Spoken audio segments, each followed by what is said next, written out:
So the Kansas City Chiefs are undefeated. Shocker. But when you look at the way that this team has been playing over the last couple of games, they are not even close to reaching their ceiling just yet with this current roster. They brought back Juju Smith-Schuster. When you look at the wide receiving core from last season and what they did in the offseason, it's night and day. They brought in Hollywood Brown. Unfortunately, he was not able to play a single regular season snap with the team. He got injured against the Jacksonville Jaguars in the preseason. He hurts his shoulder. He's going to be out for the rest of the season. And that sucks because Hollywood Brown has always dealt with injuries in the past, but when he's been on the field, he's been a very good deep threat. And they bring back a guy in Rashee Rice who was a rookie last season. So you know that he was on the ball out this season. He was their number one wide receiver last year. Got into a bit of an incident in the offseason that's still pending. Goes out there, he hurts his knee. Friendly fire. Patrick Mahomes throws an interception. He's trying to take out the defender. He hits Rashee Rice instead. But when you look at the wide receivers that they still have, Juju Smith-Schuster, Xavier Worthy, who you drafted in the first round, they're more than good enough to still contend and make a Super Bowl push. They have a great shot of having 3 Super Bowls in a row. And I'm not just saying this because of Patrick Mahomes and the wide receivers. It's the coaching. I'm going to give Patrick Mahomes his flowers. The NFL national media does it every single week. But I'm going to give Andy Reid a lot of credit here. This man finds ways to win. And he is the best head coach in the NFL currently, with the way that he's able to motion and gain leverage on the opposing defense. He will make your defense go one way and have a guy like Xavier Worthy go the other way. We have seen him coach up guys in the past with the Philadelphia Eagles, very good football teams, but he was not able to secure the Super Bowl ring. When you look at what he has been able to do with the Kansas City Chiefs, even without Patrick Mahomes, it was pretty impressive. He has some good seasons with Alex Smith. Now, Patrick Mahomes makes all of this stuff work. Easily one of the most talented quarterbacks the NFL has ever seen. The ability to get inside and outside the pocket, to fake the snap, to go out there and pump fake and to gain extra yardage. He's a master at work behind the line of scrimmage. He doesn't have to go out there and win an MVP every single year, but you know that he's the best quarterback in the NFL, no matter what, and no matter the circumstances. They shouldn't have won the Super Bowl last season with all those injuries. You're depending on a rookie Rashee Rice. I don't think that a lot of people really understand how tough it is to be a rookie, to get thrown into the fire with a team that has Super Bowl aspirations every single year. Yes, playing with Patrick Mahomes helps. Yes, playing with Andy Reid and Travis Kelce helps. But the national spotlight is always on you. So guys like Rashee Rice, who balled out last season, and guys like Xavier Worthy, who is very good right now, give them credit. Yes, the coaching and the quarterback play is helping their development, but it is so easy to just shrivel up when those lights come on bright. That's what happened with Kadarius Toney. That's what has happened with Sky Moore. Those guys cannot step up because the lights are too bright. And I don't really blame those guys. I blame Kadarius Toney because he's a complete clown and he couldn't catch anything. But when I look at the wide receivers that they have right now, Juju Smith-Schuster was very good with the Steelers when he was playing alongside Antonio Brown. He's not a true number 1 wide receiver, but he doesn't have to be. We know that Travis Kelce, he's going to get things going. He is on the back end of his career. It seems like he is closer to retirement, and he is, because he doesn't have the same speed, but he can still go out there and give you problems. He's still one of the top tight ends in the NFL.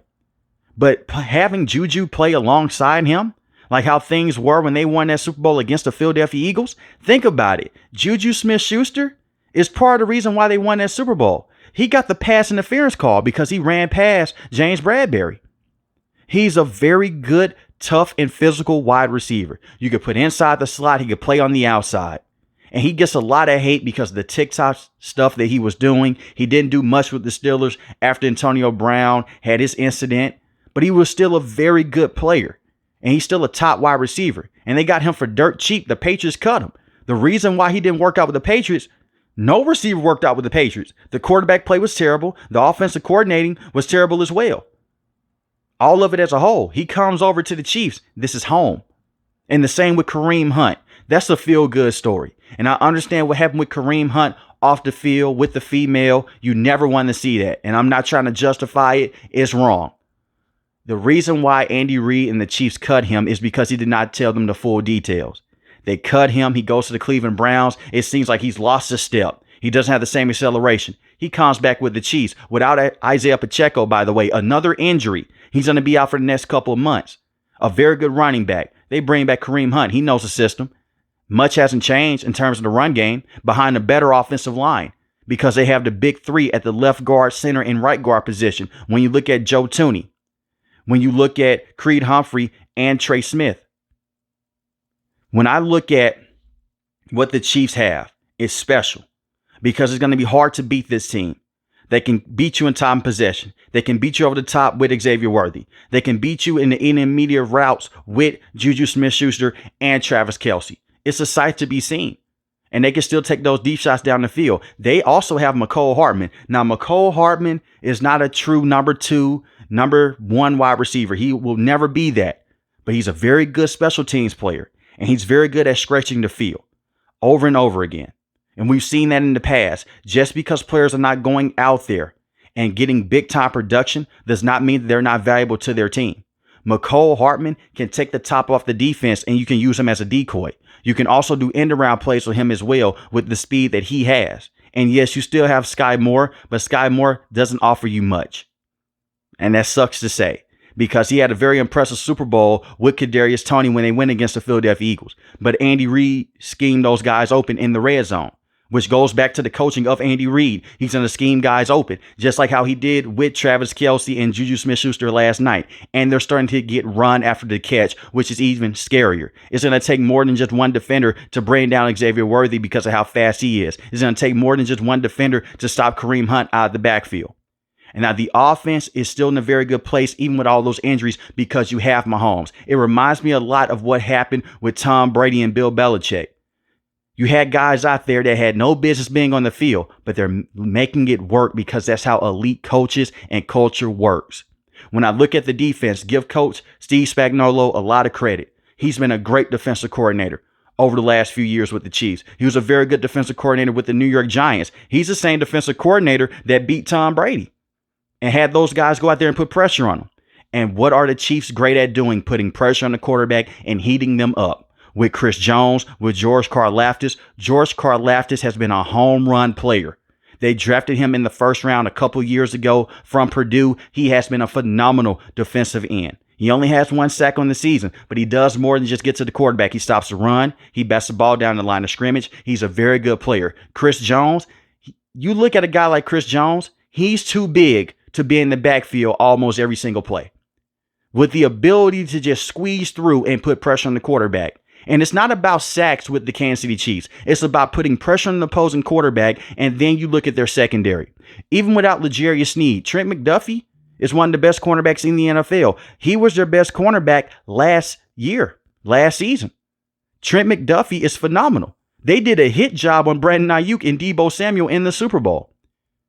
This is a dangerous team. Even with all the injuries, as long as they have Mahomes and they have Andy Reid in the sideline, they're going to be okay. And when I look at the linebackers, they're very good with Drew Tranquil. You have Nick Bolton as well, who's very good in his own right. Do not sleep on Leo Chenal. Very good athletic player. He's only 23 years old. This is the interesting thing about him. He may not do much on a week-to-week basis, but when he goes against those athletic quarterbacks like a Josh Allen and a Lamar Jackson, you're going to see him a lot because he's going to be the quarterback spy. He did a phenomenal job against the Baltimore Ravens in week 1. He basically spied Lamar Jackson the entire game and he kept him in check. And he also helped stop the run game with Derrick Henry. And that's another thing with this team as well. They can stop the run, which is making the opposing team one-dimensional. Look at what they did against the New Orleans Saints last night. They stopped the run game and put pressure on Derek Carr. They may be in close football games, but it doesn't matter. Do they win those games? Every single game doesn't have to be a blowout. And every single game is not going to be a blowout. They're good enough to win the tight games. They're also good enough to go out there and blow teams out as well with the pieces that they have. And Xavier Worthy is going to get better. We're only just a month into this season. We saw it with Rashee Rice. Rashee Rice was very good out the gate, but he started to get better month after month. All they have to do is stay healthy. That's it. You also look at the tackle position with the Chiefs. It's still not in the best place, but guess what? They won a Super Bowl last season with offensive line problems, with wide receiving problems. As long as that defense can go out there and they can heat up the opposing quarterback and they're going to force you to go out there and be a one-dimensional team, it's going to be hard to defeat them. In order for the Chiefs to go out there and go on a long stretch of a losing streak, they're going to have to beat themselves. And that comes with a lot of interceptions and a lot of pick sixes. And you look at Patrick Mahomes' numbers and you'll say, man, the numbers don't scream that he is a top quarterback in the NFL right now. What's going on? He has 6 passing touchdowns and 6 interceptions. Don't look at the numbers. Look at the film. That's my counter argument. He may not win MVP this year. Doesn't matter. He's won it in the past. They don't care about regular season awards anymore. They care about what happens in the postseason. And when you look at their division, no disrespect, the Denver Broncos right now have a very good defense. I look at their offense. It's not that impressive if they go against the Chiefs. I look at the Los Angeles Chargers. Very good football team. They don't have the weapons on the outside right now. They could compete with the Chiefs, but we saw what happened a couple weeks ago. And the Las Vegas Raiders, they're a long ways away from contending with a team like this. So right now, they have a chokehold on this division. All they have to do is stay healthy. That's it. But when I look at the Chiefs right now, they are the best team in the AFC. They defeated the Cincinnati Bengals, and I understand there's a lot of flags go the Chiefs' way. If you're a Chiefs fan, I will say this for you. The team is so good that they have certain fans thinking that it's an NFL script. And if it was an NFL script, don't you believe that guys like Antonio Brown would have came out and said that a long time ago, that the NFL was scripted? Arian Foster said that, but it's Arian Foster. He suffered a lot of head injuries. That is how good the team is. They have certain fans believing that this is WWE.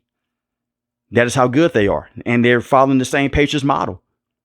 But let me know in the comment section below, how do you guys feel about the Kansas City Chiefs? And are they still a real top threat in the AFC in terms of winning a Super Bowl? If you're new to the channel, hit the subscribe button. If you like the video, hit the like button. Most importantly, want each and every last one of you guys stay safe, stay positive. Thanks for watching the video, guys. God bless.